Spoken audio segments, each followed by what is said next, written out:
कराची अंजुमन ताजरान के चेयरमैन और Tariq road trade alliance के सदर इलियास मेमन ने कहा है कि माह रमज़ान में बैंकों के औकात सुबह 10 बजे से शाम 4 बजे तक किए जाएं ताकि मौजूदा हुकूमत की जानिब से बैंकों के औकात में तब्दीली किसी सूरत में काबिल कबूल नहीं की जाएगी। जबकि गुज़िश्ता रोज़ इन्होंने मीडिया से बातचीत करते हुए इलियास मेमन का कहना था कि माह रमज़ान में शहरियों की बड़ी तादाद रात गए तक इबादत में मशगूल रहती है। इसके अलावा सीजन के बाइस कारोबारी अफराद रात देर तक कारोबार में मसरूफ रहा करते हैं। इन लोगों के लिए बैंकों तक सवेरे पहुंचना इंतहाई मुश्किल काम होता है। इन्होंने कहा कि माह रमज़ान में हुकूमत बैंकों के औकातकार को दोबारा सुबह 8 बजे के बजाय सुबह 10 बजे कर दे और दोपहर 2 बजे के बजाय 4 बजे तक किया जाए ताकि लोगों को आसानी से बैंकों में लेन देन कर सकें। इलियास मेमन ने कहा कि मौजूदा हुकूमत लोगों को सहूलियात फराहम करने के बजाय इनकी मुश्किलात में मजीद इजाफा न करे और इस सूरत हाल की वजह से बैंक सार्फिन को भी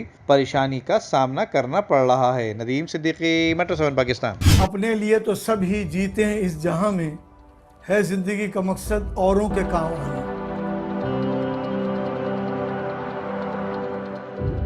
आपका थोड़ा बहुत दिया हुआ भी किसी की जिंदगी में इनकलाब पैदा कर सकता है। दुनिया में सबसे अच्छे लोग वही हैं जो दूसरों के काम आते हैं। रकम छोटी भी हो तो किसी चेहरे पर मुस्कुराहट आ जाए तो यकीनन आपका दिया हुआ अल्लाह की बारगाह में कबूल होगा। आइए अल मुस्तफा से राब्ता कायम कीजिए कि खुद आपकी जिंदगी में भी एक इनकलाबी तब्दीली आ जाएगी।